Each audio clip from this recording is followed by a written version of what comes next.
Well, Larry is telling us what exactly has happened there.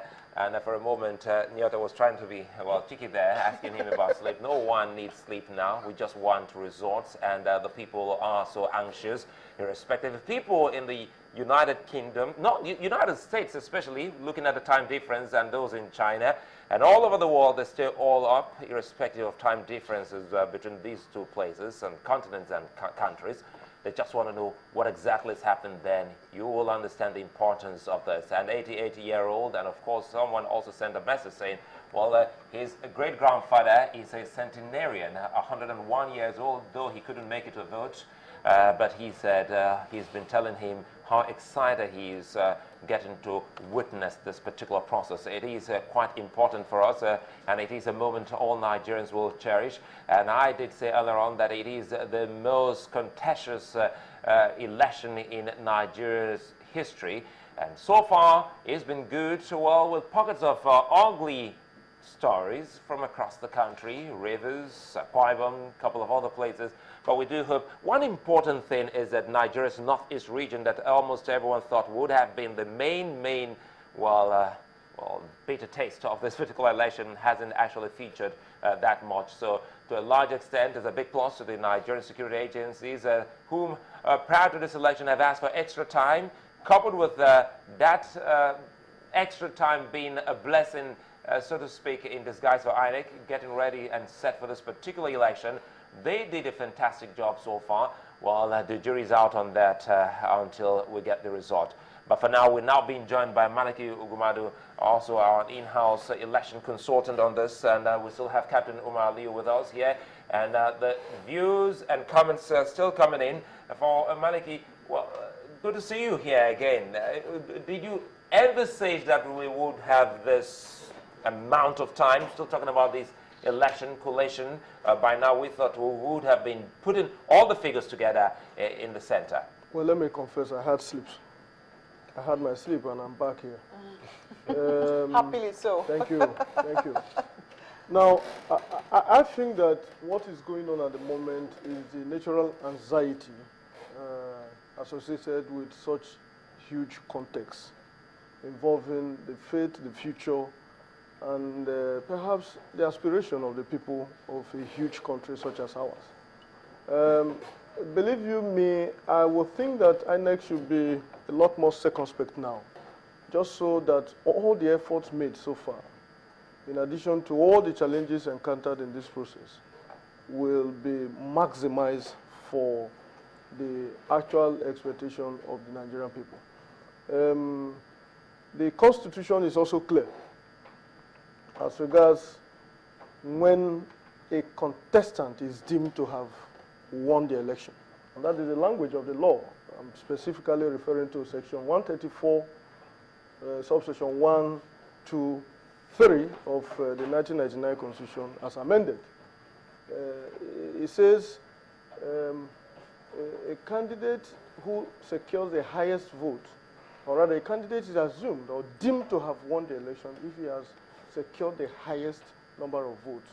And then if he has secured at least 1/4 of all the votes cast in at least 2/3 of all the states of the Federation.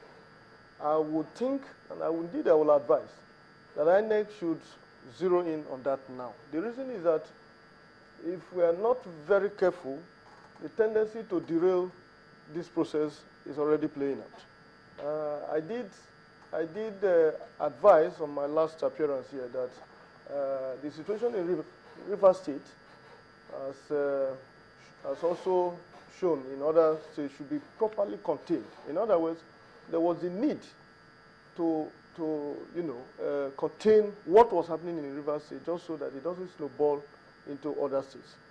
Because essentially, this game has been concluded. By and large, you could see that the Nigerian people have expressed themselves, and it now calls for INEC, which is the statutorily empowered body, to now do the final thing.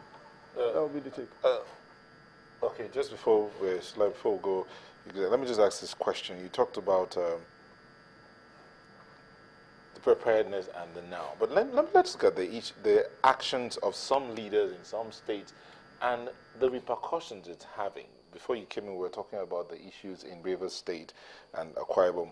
But someone sent in a mail, Dennis sent in a mail from Imo State, and he says it had to do with the conduct of the governor tearing result sheets of an ongoing election. While Rivers said they did not see result sheets, this young man, or I don't know, young man or young lady, or Dennis, is alleging that the governor of Imo State was tearing result sheets while the result was going on. I mean, what does that say about the conduct of leaders while in this kind of a election? Well, I wish I saw that visual. What I saw Governor of Imo State say was the difficulty he also encountered in the process of that accreditation. If indeed that happened, perhaps I would not find it difficult in condemning it. The reason being that there has been a pattern. And this whole debate and exercise of peace accord from from the last time we had it up until the last one, were clear demonstration of faith in the process by the political gladiators, and one would have expected that it percolates and that leaders at different strata of the arrangement will also replicate that, just so to keep their words and followers in check. I cannot confirm, except of course if you people watched it, that the governor tore the resources. That will be condemnable. That will almost inexplicable. I think those are allegations. Allegations. I cannot. That allegation, I think, may be far-fetched, because I did hear Governor Rochas Okorocha complain bitterly, I think, about the difficulties he encountered, and then, of course, before then were the issues about the arrests on his aides and all that. Those were the two concerns I had him raise. Well, I was listening to our correspondent, and he raised quite a number of things. Did the security arrangements stand out for you? First of all, he refused to talk about how many wrecks are already in Abuja, and the fact that INEC doesn't want to start, talking about the results, even though they had promised a certain time. Twice now, it would seem that they've had to shift that time. The second time promised was noon today, and it's already past 1. We're yet to start hearing anything about the results, even though some wrecks are there. Is all of this bordering around security? Yes, in a sense it is. If you heard what, sorry, I've lost his name. Larry, yes. If you heard what Larry said, Larry spoke about certain hiccups they had experienced as journalists or as media persons. And in this kind of event, it is not unusual for you to have a manifest of every single media person that is meant to be present there. And as they come, they are even probably taken spot on to where they will sit. All these things are supposed to have been arranged. There should be a security officer anchoring that event. There should have been a committee on which he was a member. So the media houses that had indicated interest to have a representative cover for them should have been known, probably up to the pictures of these journalists or media persons. We should have seen passes prepared for them, which they would have carried. Then we would have seen some kind of depository for information about them, so that once you come, you'll be told, maybe Maupe Ogun, you are welcome, seat number XYZ or so. Yeah, that is definitely, feasible. I was just wondering, in terms of, do you think that this could turn inimical? Because some people have said that we should get started with this announcement process. It will seem people don't want to see too much time being taken in terms of the announcement of the result, because then it begins to give room for speculation.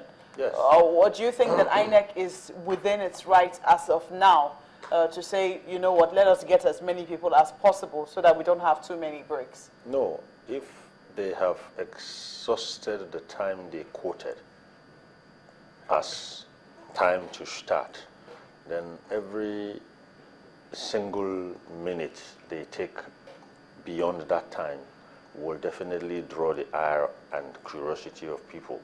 On their own part, they should be explaining why this time it doesn't take anybody to come on air and say this and this and this is being done at this time, and we think this and this and this time will be required. Good enough, there is a good representation of media houses there.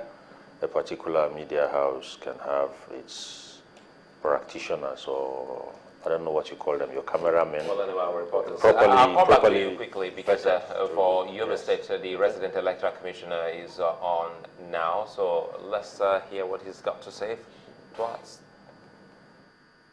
In Yobe State, I will consider the elections very successful. One, our arrangements were adequate. Things were properly put in place, and the stakeholders gave us the cooperation we needed.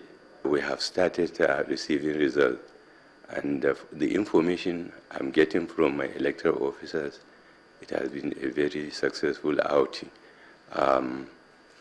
People conducted themselves in a good, in an orderly manner, and we didn't have much hitch.